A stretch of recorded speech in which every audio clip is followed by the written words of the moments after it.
think the honorable thing for our species to do is deny our programming. Stop reproducing. Walk hand in hand into extinction. One last midnight, brothers and sisters opting out of a raw deal. Do not trust any friends or family members. I repeat, do not trust friends. That's like me trying to feel empathy for CEO guy again. Oh, yeah. And some of these like testimonials are like, I was a huge fan and now I've lost my life savings. It's like, I have nothing for you. Like if that's how you operate your life, a huge fan of what? A girl that said she spit on dicks in a 2-second clip? Are you retarded? Sorry, man, that word. Yeah, that's had to all break right. it out. That's okay. It's getting cut probably anyway. No, I think I dropped the R word about. I mean, this is a Trailer Park Boys episode. Fuck off. Yeah, it's true. if I can't drink and smoke, I'm fucked. Yeah.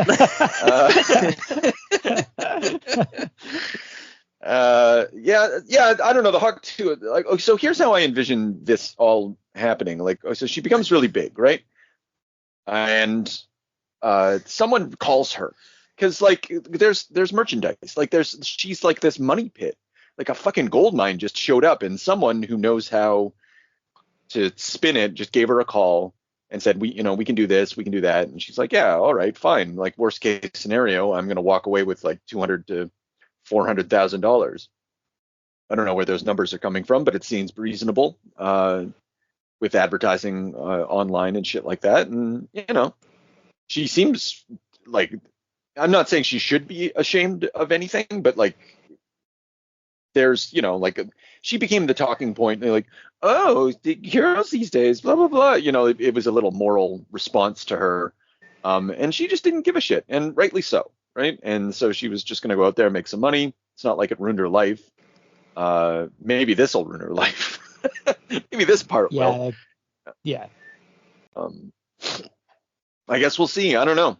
I do still love her. Right. She can't do anything wrong. Just go back to that clip. Yahoo Finance states Haw Tua girl wanted to reward fans with a meme coin crypto. Insiders turned it into a one-day pump and dump. Yeah, they made it ugly. That's the thing. It's not her. It's just it's all those. Oh, it's not the king. Insiders. It's the king's advisors. That's right. Exactly. Mm-hmm. Or the queen. Yeah. So anyway, like she exists, and some people got screwed over. And fuck those people because they're idiots. They're probably the same people who think that fascist grandpa was a good idea. It was Howie Mandel's son-in-law. Oh, he was. What do you that's mean? A fact. I mean, no, it is what? Howie Mandel's son-in-law was responsible for the Haw Tua girls coin launch. Oh, he's the mastermind. Wow. Oh, wow. There's gonna be big ripple effects. There's some Canadian connection there. Yeah, in the world of like shitty like false entertainment. Is Howie Mandel one of us? Yeah, a Canadian. I think he might be. Yeah, I'm sad about that. That always makes me sad. Fuck Howie Mandel. Fuck him. Yeah. Howie Mandel's a fucking sham. Yeah, he is sadly Canadian. Yeah. Piece of shit. I think the one common thread between Haw Tua girl and Howie Mandel is that they both figured out how to like jump the system and not have to work for a living. And if Trailer Park Boys has taught me anything, it's that that's the goal of life. Yeah, set up some semi-legitimate businesses and invest your money and do small crimes so you don't go back to jail. Small crimes, exactly. Yeah. Today on the X-tinction agenda, we're going to be discussing small-time crimes in a trailer park with a little show called The Trailer Park Boys. I don't know how popular this episode's going to be. You know what? If it's not popular, I'm sad. But if it's not popular, I understand also. Yeah, well, okay, let's think about it. So the original series ran, it's a Canadian show. It's through Showcase. It had 7 seasons that ran from 2001 to 2007. It spawns movies that a bunch of them come out, and then Netflix picks them up again in 2014, and they do, what is this, 5 more seasons? They have a cartoon, and actually they literally, in theaters, on December 6, 2024, dropped a new movie starring Bubbles. So people want this material, and like, I don't know, who can fucking blame them? I was just reading how the creators were saying like they'd like love to do like a Coronation Street thing, just have it run forever. Oh my goodness. Yeah, that's a little different. Coronation Street is like full up with soap opera, right? So Yeah, there's a yeah. lot of pause and Yeah. all the conventions and stuff. This is situation comedy that like I'm very hesitant to. Have you watched any of the new episodes, guys? Like No. The new ones? No, actually. Yeah. I'm and going that doesn't to. surprise. Well, Kate Okay. actually said, "Can we please stop whatever we're doing with Trailer Park Boys?" Okay, that's a good idea. But, I mean, for her, right? Not for everyone. yeah, But not for us. I think it's diminished. I think it's diminishing returns. Like this is I dismissed this show for a long, long time. This show created by what's this guy's fucking name? Mike Clattenburg. And it was fine. Like it was on Showcase through the year. Like I said, so I'm 21. Like I don't have time for this bullshit, right? 21 to 27, and I'm in school. I don't have TV for most of the part, and so the only time I'm encountering this is if I'm visiting my parents, and it's like 11 at night, and everyone's gone to bed, and I'm just like, I got high, and I'm just gonna sit and watch TV, in my parents' living room, and Trailer Park Boys would come on, and I'd kind of watch it for a little bit. But I didn't really get into it until after it had fallen off the air, like when I was in grad school. I watched one episode one night, and I was talking with one of my grad school pals, and he just kind of explained it to me, and I realized how essentially Canadian it was. And I think because I was like, fuck, I know all these people. Like I don't know all these people, but I know them so well. And past that point, I just kind of dipped in. Anytime I saw a trailer park opportunity, I would commit a small crime. But that's it. I never really devoted myself to seasons because like I find it kind of numbing to watch them one after the other. It's true. I think that's the thing for me too. Is like there's like a slapstick to it. And there's almost like a smoothness to the dialogue, even though there's like ludicrous amount of swearing, where it's like almost like formulaic. So and also the setting is so iconic that it's like almost like a living room sitcom because you're in the same space, you're in this trailer park, and it looks the fucking same all the time, and it's that whole the way that they use fucking it's so essentially Canadian because they use jail, the fucking trailer park, mostly the inside of cars and then the inside of trailers. So this is basically the only settings you have, and like you say, you can really kind of gray out when you're going through like an entire season or something. Yeah, like the absolute absurdity of all of it. It just washes over you. But when you watch it like this in a chunk, where we watched, well, we did the first few episodes of season 3, and then we did Conky, which is in season 4, and then season 5's finale 9 and 10. I Am the Liquor. And when you watch these fucking key episodes, just sort of like hone in on these great moments in the show, it can be really fucking hilarious. Yeah. Chris, you had no experience with the Trailer Park Boys, and go ahead. Oh no, I just wondered what's your response? Okay, so you had a little bit, I guess. Yeah, but... this show came out like when I was in the midst of university too, and like my experience with it was like going back home Christmas break. There'd be like a marathon of it on like New Year's Day, and you'd be hungover or whatever, and like just kind of like flipping through, and like there was something to it. I didn't dismiss it, but also I didn't have time for it, and I didn't realize that it built on itself too. Like it felt like it was gonna be very episodic, but like there's more of an ongoing arc than I anticipated. So yeah, this is my first deep dive into it. I watched some of it with Julia. Her questions were mainly, "What's up with Bubbles? I wonder what that guy looks like in real life." And then also she like you said, the Canadianness of it. She's like, this is so Northern Ontario. Like, does your brother know people like this? He probably does. Does your brother watch this show? Like, it was very much along that track. But by the end of it, she was like, I kind of like this show. So I think I love it. Dive further into it over the holidays. That feels like an appropriate thing to do. The funny thing is, it's Nova Scotia, but it feels like it, like, again, like any place in Ontario, southern or northern. This is what it feels like. Yeah, like to be outside the major metropolitan areas. This is what you get.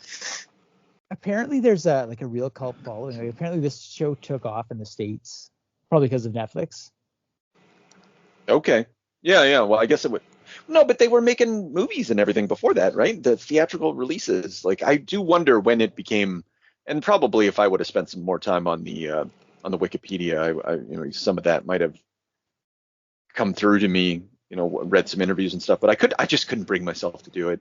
I liked the show, but I was like behind the scenes, I just couldn't do it.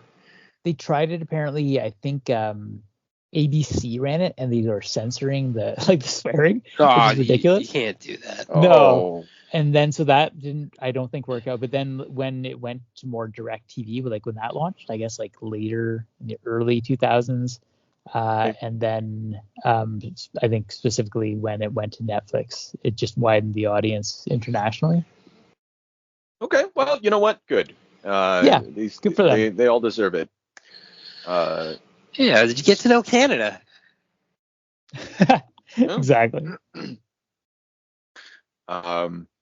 So I don't know. I don't know where to begin talk, because there's a couple ways of talking about this. One is hey, do you remember that scene where he did something really funny, and then we laugh about it, which I'm sure will happen. And then there's but I do find myself well, what is there to say about this show?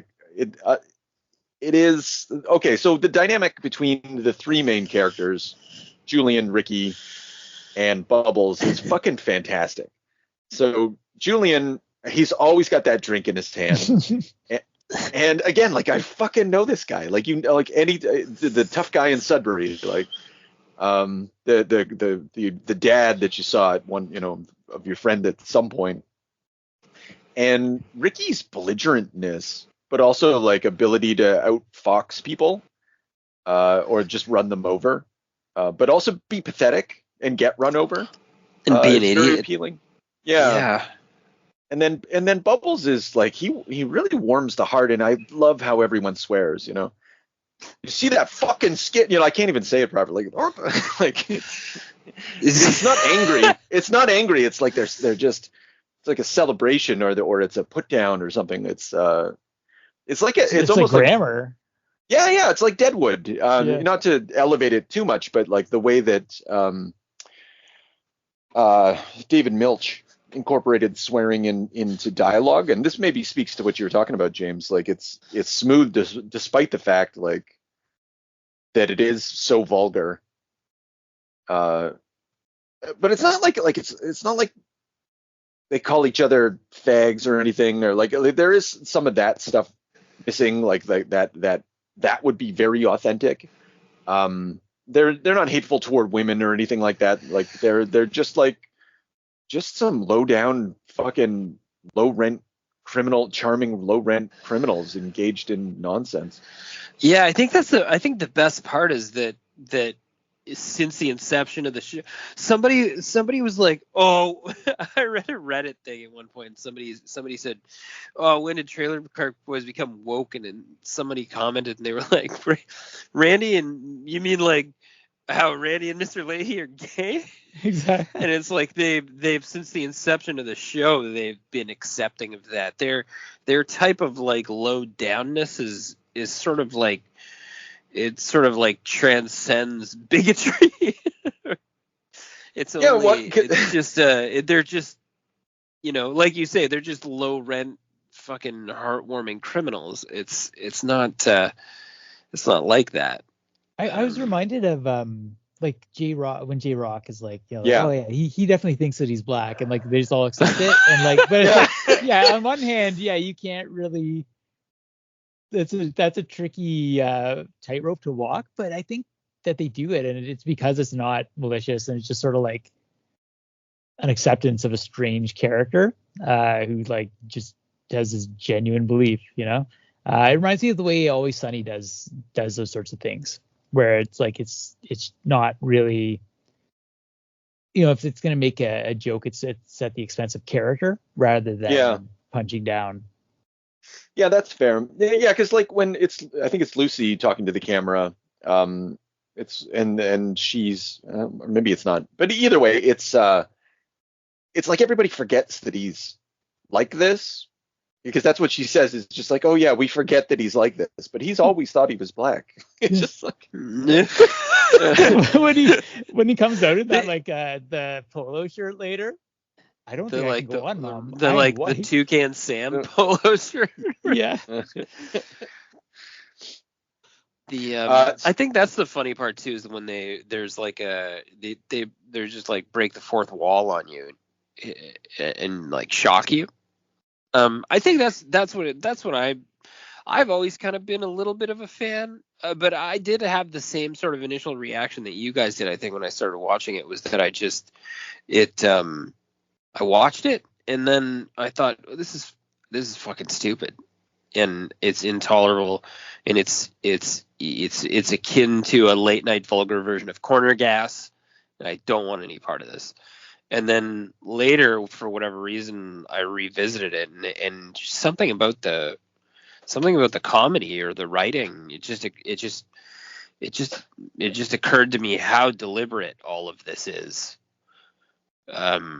The dialogue, the fourth wall, the continuing themes, the relationships, like they're really storytelling and arc building, and they have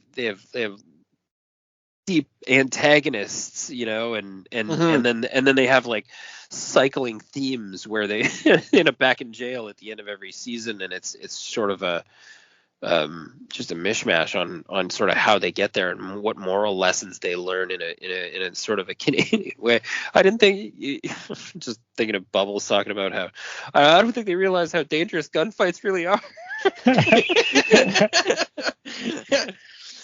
It's just I don't know. There's a brand of comedy that you kind of have to let wash over you. Yeah. Well, the mockumentary style really helps. Like so I did read a little bit. The creator of he was watching Cops one night, and somewhere along the line they were like, well, what if this happened in a trailer park? You know, like let's bring that Cops cinema veritas style like into a trailer park and make that the framing device for this situation comedy. And that's a unique angle. Like this would be so fucking dumb if it didn't have the floating camera and the fourth wall breaking. Like Bubbles just talking to the camera all the time, Mr. Lahey. Oh yeah, I love when he was like because they get into the full on like firefighting. Bubbles has a semi-automatic, and he's like, I don't really shoot at anybody, but I find if I shoot it over people's heads and like they see the flame coming out of that thing, people tend to run away scared. Like those sorts of like moments where you can kind of like bring in the person's character or like kind of just change the situation. I like that they don't forget. I mean, I guess maybe they do a little in later seasons, but early on, like you have those moments where they address the cameraman. Ricky's like, you guys are fucking following me too much these days. Yeah. Like, yeah. Yeah, they don't. Yeah, sometimes they make use of it, and like when they're in the court in if I can't drink and smoke, I'm fucked. Drink and swear, smoke and swear.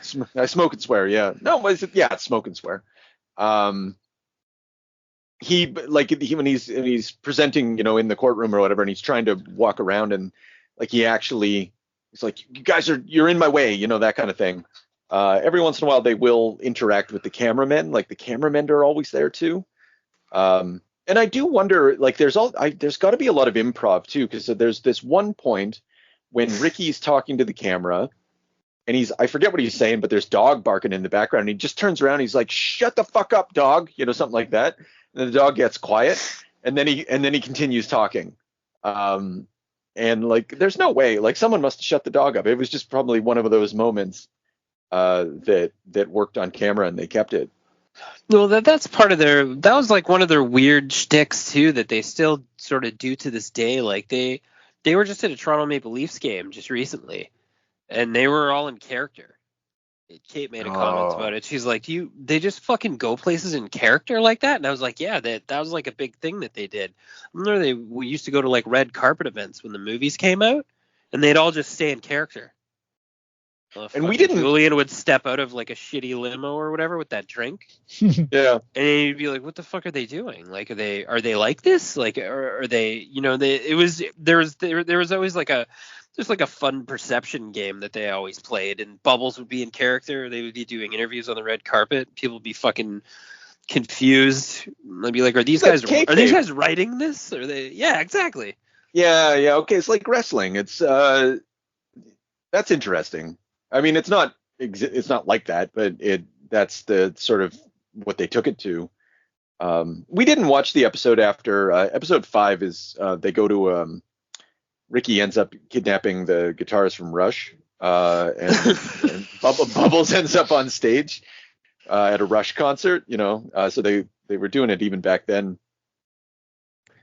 That's perfect. Yeah, the courtroom one too is just, I don't know. I'm trying to think of the funny moments in it, but the big thing, like you guys were saying too, is how the swearing's like it's like it just like hinges all of their individuality. I don't know. So that episode, they're siphoning gas and trying to sell it at the trailer park. Season 3, episode 3. And this is why. So I got Cynthia to watch one of these episodes, and I chose, like, if I can't smoke and swear, I'm fucked. And so she made the observation that this is cringe comedy, and and I was like, fuck, you're right, it is. Like that's one of the special sauces about it. And like, normally I hate cringe comedy, and it was probably, again, one of the reasons I dismissed it. But this is a rare instance where, because normally cringe comedy is a social awkwardness, like misunderstandings that you just want to punch people in the face about. Yeah. This is cringe comedy in a theatrical wrestling style that like cartoonishly cringe somehow, and it manages to work. But so we watched it. And then this gets to the Always Sunny connection, because they siphon gas, they're selling gas, and we were like, oh, I wonder, like, she was like, this is very much like Always Sunny, but Always Sunny is so much better. And like, I was like, okay, all right. And so the gang solves the oil crisis. We watch, it's a similar scheme, right? They buy a bunch of gas, they're siphoning gas, they're trying to sell it to people, and it's, to compare it as apples and oranges. But the laughs were much more consistent with the Always Sunny episode. There was a lot more twists and that sort of. It was just a much more structured. But you're not going to get that in this mockumentary style, like this mockumentary cringe style. Like, this is not for everybody. The fact that this is popular surprises me. And I wonder too, like, because I don't. I'm not unaware of cringe comedy or that cringe style, It actually really bothers me, like the Tom Green sort of style. There's different ways to deliver it. There's also that guy that I can't remember his name. He does the interviews. Ali G? No, that's also, no, not him though. He's got kind of like an afro. And I don't know. He's like smashes up his desk, and I'll get back to you on that guy. Anyway, there's different ways to deliver the cringe comedy, but this, I don't cringe from it. So, and I wonder if that's just from us living up north sometimes. I think it is that, like, is it that we're that familiar with these guys? I think a lot of the, like, what you call cringe would be hinge on Ricky, but I think Ricky is so immune to being embarrassed about himself. Like, he's so, like, there's almost a dignity to him because he he fully believes in himself, you know, like when he's on the court steps and like just like, oh, I want to smoke a joint, I'm just here to pick up my daughter. You guys government dicks, fuck you. He's just so convinced about his worldview that like you can't take from that. He's got it. The judge is like, yeah, he's got to smoke and swear. That's such a beautiful scene too when he pulls up to the courthouse with that fucking buggy, that go-kart, and he's just like, hey, buddy, can you help me get this fucking thing up on the curb? I don't want to leave it on the street. And the guy's just like, it seems so realistic, because I feel like if I was presented with that scenario, I would just help him. I would, It seemed like the guy was shocked. It's a man and a woman. They're just like talking or whatever, and like, yeah, of course you're gonna comply. Like Ricky, he's almost a social engineering genius. Like he just comes in and he runs people over. He through his self-belief and willingness to just like he's so fucking dumb. Like when he's complaining about gas, what is he like? He complains about the provinces of Texas and Alberta. You know, it makes me crazy with the taxes and stuff. He just makes stuff up. Like again, when he's those are the quote unquote the Rickyisms. There's an entire Wikipedia on those. Oh, I did not. The weird words that he used. Oh shit, that's cool. I hate to say I told us so, but I told us so. He's just, I don't know. There's so many of them. He just spouts out a different word that's not. I think he told Bubbles he was having a heart attack. One of the problems I'm having is that I watched a bunch of episodes and then trying to narrow down which episodes we would talk about. And they're all merging together in my mind. Like I feel I've got them separate, but the microphone. Okay, assassin. So they're all directed by Mike Clattenburg, which is amazing. And Clattenburg is like it's a collaborative enterprise. Like they're all fucking banging this out week after week. And normally when you got like 5 cooks in the kitchen, it's a shit show. But they've got a real thing going here. Yeah. You know who's like also amazing is Mr. Lahey. And at first I was like, this guy's fucking disgusting. I don't want to see him on screen like at all. There's just something about him. But by the end of those episodes, especially the like when he has to help them out and like revive Ricky for the heart attack and all that, and he's just like the "I am the liquor" speech was He's like, I don't know if it's you trying to kill them or like it's the liquor. I am the liquor. Amazing. And just like how fucking disgusting. I actually looked up because I was like, this guy must actually be drinking himself stupid for this role, because like just the slurring and like the uncoordination, all that. Apparently like no, just like that good an actor. Never like basically almost abstaining from alcohol in his personal life. Yeah. I remember somewhere watching him, like outtakes of him, like just chugging back that fucking drink, like when he does the "I am the liquor" speech. I think, well, or maybe it's not at the "I am the liquor" speech, but it's around there. Like he just like clock, and delivers a line, and he laughed a lot. I remember there was like everybody's fucking breaking down while he's trying to like put on the scene. There's got to be a lot. After the "I am the liquor" speech, when he comes out of the trailer to talk to Julian and he just fucking falls down the stairs, bangs off the side of the trailer. That's so fucking shocking and real. Like it look like that's exactly how one would fall that way drunk. And I don't, like I say, when performing this stone sober in the way that he's like shifting in between bottles, and it's fucking grotesque and bizarre, and it's just, there's no one that's ever, I don't think maybe in the history of comedy TV is there anyone that's played a drunk like that. Oh man, he's got to be up there. Yeah, like I don't know where he stands in the annals of drunk television actors, but he's got to be up there in the Mount Rushmore. Yeah, because who's gonna get a character like that in general too? And for so many seasons. Even if they stopped at 5, I'd be like, wow, like standing ovation. You guys fucking nailed it. Yeah. But yeah, they just kept going.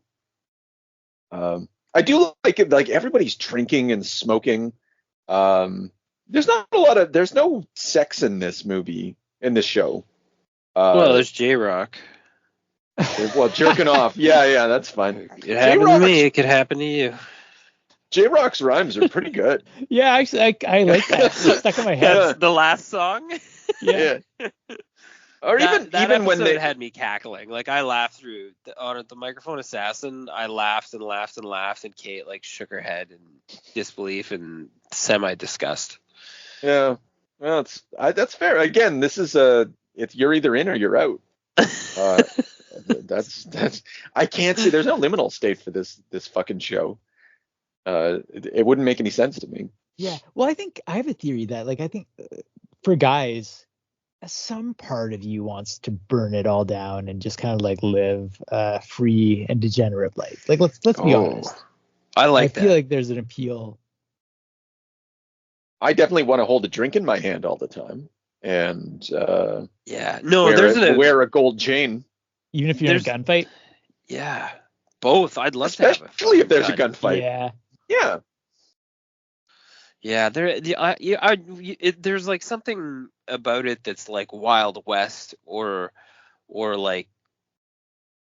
just it's just pure anarchy. It's living almost like a modern day cowboy lifestyle. Just like take what you can get illegally, get fucking money, repercussion free, sit around in Canadian jail to better yourself a little bit, come back out and fucking do it again. Just get yourself a gun, get yourself some drugs, and just fucking do it again. And there's something special about the idea of that. I think you're right. I think it's maybe it's more of a male complex thing. Yeah.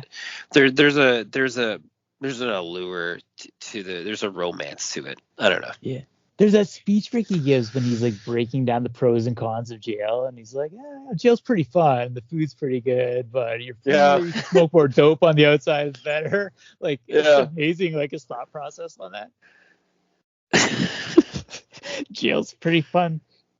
Well, and there are these figures on the outliers in polite society. And they can't get jobs, and they're not going to get jobs, and there's no industry for them to work. There's nothing. They live in a fucking trailer park. And yet, yeah. Oh, sorry. Finish that thought. Oh, just and they're like these free floating radicals that are like James was saying, and that there's the Deadwood connection. It is like the Wild West. They're just out there just trying to scrape together a living, but every once in a while they get processed by the law. Society, being involved marginally in the law, I did the way the law treats them just makes a lot of sense to me. It's mostly it processes them a little bit, and every once in a while if they go too far they can end up in jail, but generally it's just you got to show up to court, you get hassled, you get released, you go back to your petty scheme. Yeah, it's because it's mostly just it's mischievous pain in the ass shit. So it's in some scenarios what's the fucking cop's name? Lahey. Oh, the what? No, the shitty cop. Okay, yeah. Dan I don't Green, remember. Or I can't remember anyway. Yeah. They just always fucking name drop him whenever they see him, and he's just a fucking half-ass cop. That's also funny and very Canadian.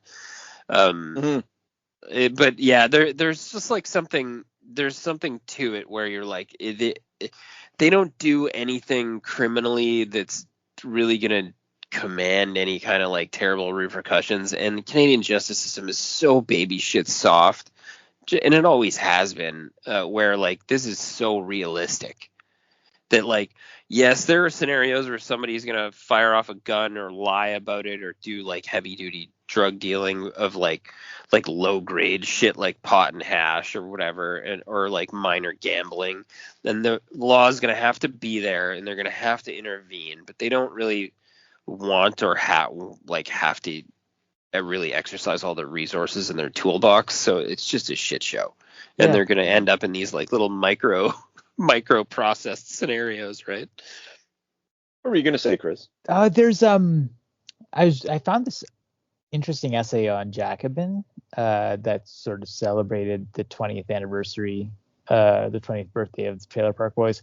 Okay. And one of the things that this author points out, I found this really compelling, is that like this show is coming out of the same sort of space that like Office Space and like The Office are coming out of, like that sort of dissatisfaction with working life. Right. Okay. And what it's doing is just kind of giving these characters, like they don't work, and but they're trying to bypass the whole system. Or like Julian wants to get to the retirement stage basically and just kind of like set himself up, and like he doesn't really want to do crime. It's just sort of like crime's a way to bypass the whole working system. And he's like, they want to, Bubbles like, yeah, you got to invest your money, like invest in Julian. He's got all that. Well, that's what. Yeah, season 3, episode 1. Like they come out with $38,000 and they're so fucking happy. They come out of prison with $38,000 and they're I'm like, rich now. Yeah, I'm rich as fuck. And he's like, no, we got to put GICs, RSPs, we got to invest. We'll go on a cruise. Let me manage your money. And yeah, that's exactly it. There is like they want to become organized crime, which is what most money making schemes are. Yes. And speaking of Haw Tua, girl, full circle. It is they're.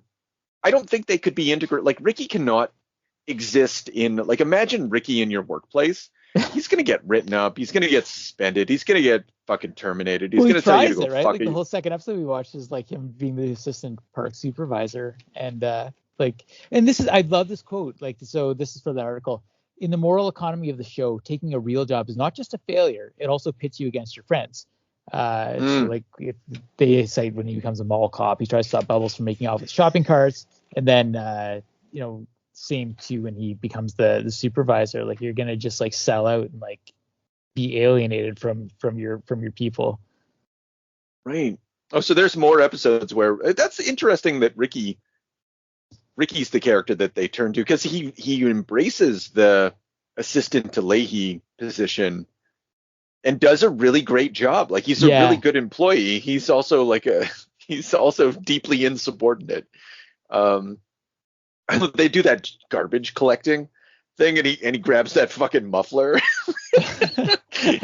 And Bubbles is like, that's a good fucking muffler. I'm keeping this one. Like and again, it's got to be improv, man. Like nobody. I don't know. I just can't imagine the writer's room. Like I don't who knows. Like there is an oral history, an article called The Oral History of Trailer Park Boys, which is an extended interview of like their process and stuff. And I didn't read all of it, but maybe there's an answer in there about how they operated. Yeah, it's definitely like scripted, but with a lot of improvisation for sure. Yeah.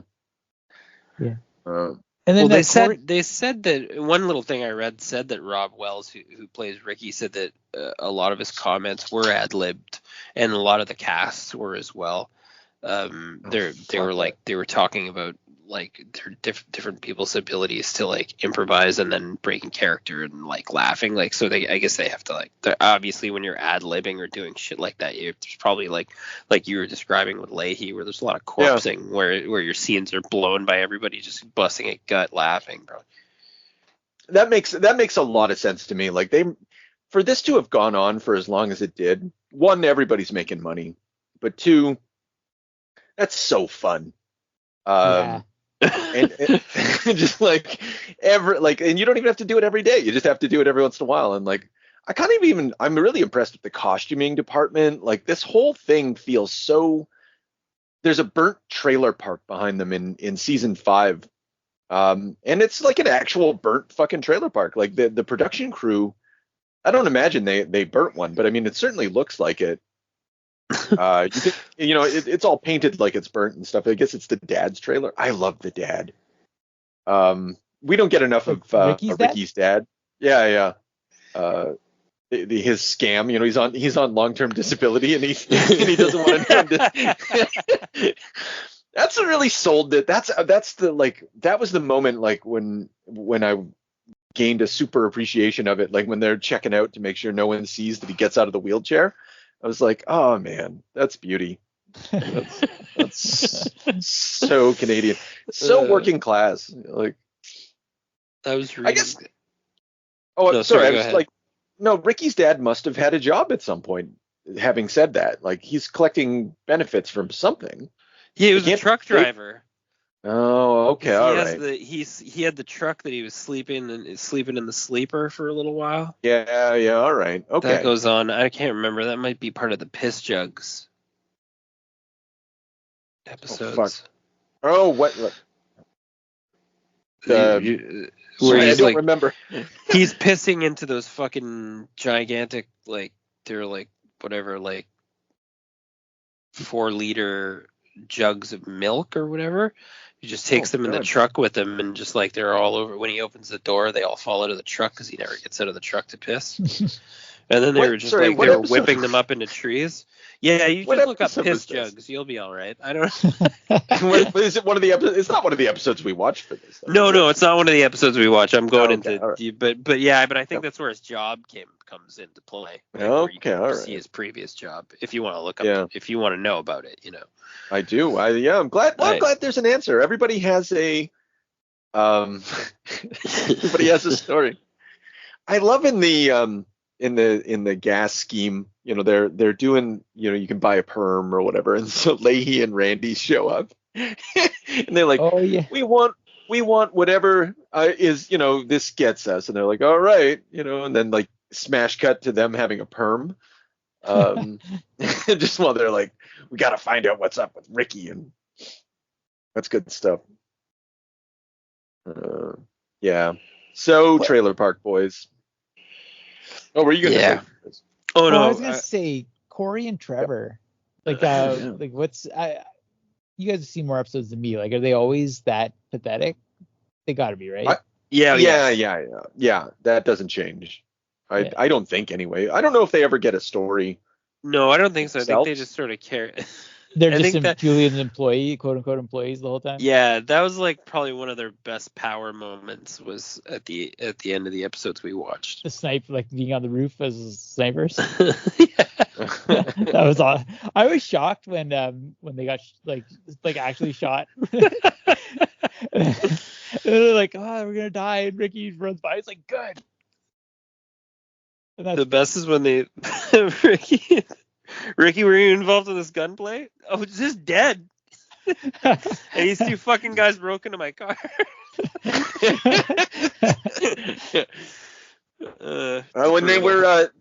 When they're trying to deal with Bubbles' tooth and Conky's there, and they end up at the veterinarian.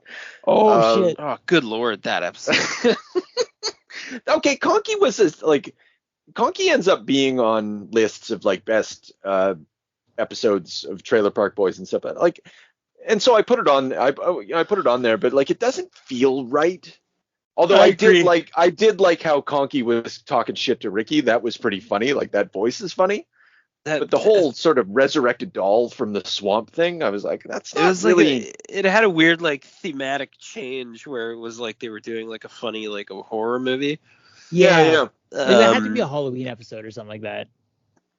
Yeah, and then eventually, but the final showdown with the fucking the veterinarian trank darts and the pouring fucking like animal piss samples on Lahey and fucking Randy. They fucking piss their pants. You smell a piss? The best is how Ricky had like the 3 darts in him the whole time. Guess those fucking darts at you, Ricky. Yeah. And I was thinking about like because they fire guns and then the cop shows up and he was like, oh no, don't worry, officer. So the car backfired and yeah, it's fine. Like they always have these like stupid fucking straight-faced excuses like that's Ricky's like those blatant lies that that people like this present to the police because it's all part of a bullshit game for them. Like it is all part of the social system that they are trapped in And I think what allows us to really like these characters is you never get the sense that they feel trapped by it. They never feel like they want to break out of it, of course. But Ricky doesn't. I slept in my car for years, and you think I'm gonna miss this fucking car? No, I'm gonna get a trailer. It's cold at night.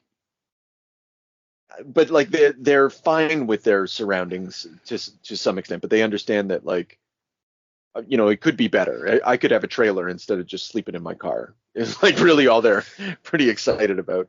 Yeah, it's true. They're not really. Yeah, it's not like they're beaten down by the system. It's just they understand where they fit within it. I think that's it. They were like, we just don't want to go back to jail, so we're just gonna. Even then, they're like, well, I'm back in jail. It's not that bad. Yeah. That's key. Is that like he's always able to find like a pocket in whatever situation he's in. Even the like him trying to parent, like when his daughter's got the patches around, she's a 9-year-old, she gotta stop smoking. And it's just positive father-daughter bonding thing with them trying to quit smoking. Like, oh, that's so gross, but like it's also pretty endearing. Yeah. But it's very Ricky because he shares a patch with her and he rips it in half. Like, yeah, like, you really want a cigarette? And she's doing that thing that kids do, where you got to stop smoking too. And she fucking negotiates him to put down his cigarette and stuff. Like there's a game of chicken between the two of them. I can't remember the name of the kid right now. What's the? Oh, I forget. Yeah, that's a shame. Sure, the moment we get off the call, I'll be like, oh, it's so and so. But anyway, yeah, Ricky's kid it's fucking funny. She's like this terrorist just going around. Yeah. Anyway, so did you like it, Chris? Are you a trailer park fan, or are you? I think I'm a trailer park fan now. I think I'm gonna, like I say, I think I probably will. Probably smoke a couple joints over the holidays and just kind of like go on a little mini marathon myself. So yeah, that's a good choice. You can find the. I was just reading that Sarah, who's actually the Jim Lahey's daughter in real life. Oh, no way. Oh, really? Yeah, and whenever they're in her trailer, Tupac Shakur is playing. Every time. It's just funny. It's just stupid details that are just woven. But yeah, you should smoke a joint, Chris, and Google the Piss Jugs episode. Oh, okay. I make no guarantees about the Piss Jugs episode. You don't think it exists, or you just don't think it's it's gotta be good. It's got a Reddit forum from 4 years ago that says that Bubbles explaining piss jokes is this guy's favorite scene in the show. So. Oh, okay, there you go. That's a strong recommendation. The definitive piss jugs supercut on YouTube. All right, well, audience, if you need to learn more about piss jugs, you know exactly where to turn. You turn to the Extinction Agenda, and to a lesser extent, I guess the Trailer Park Boys. Next week we're going back to getting some feedback here. What the fuck? We're doing Grant Morrison's X-Men. We're getting highfalutin after this, which is kind of a shame. Just want to stay in the trash. Now all we need is a little energon and a lot of luck.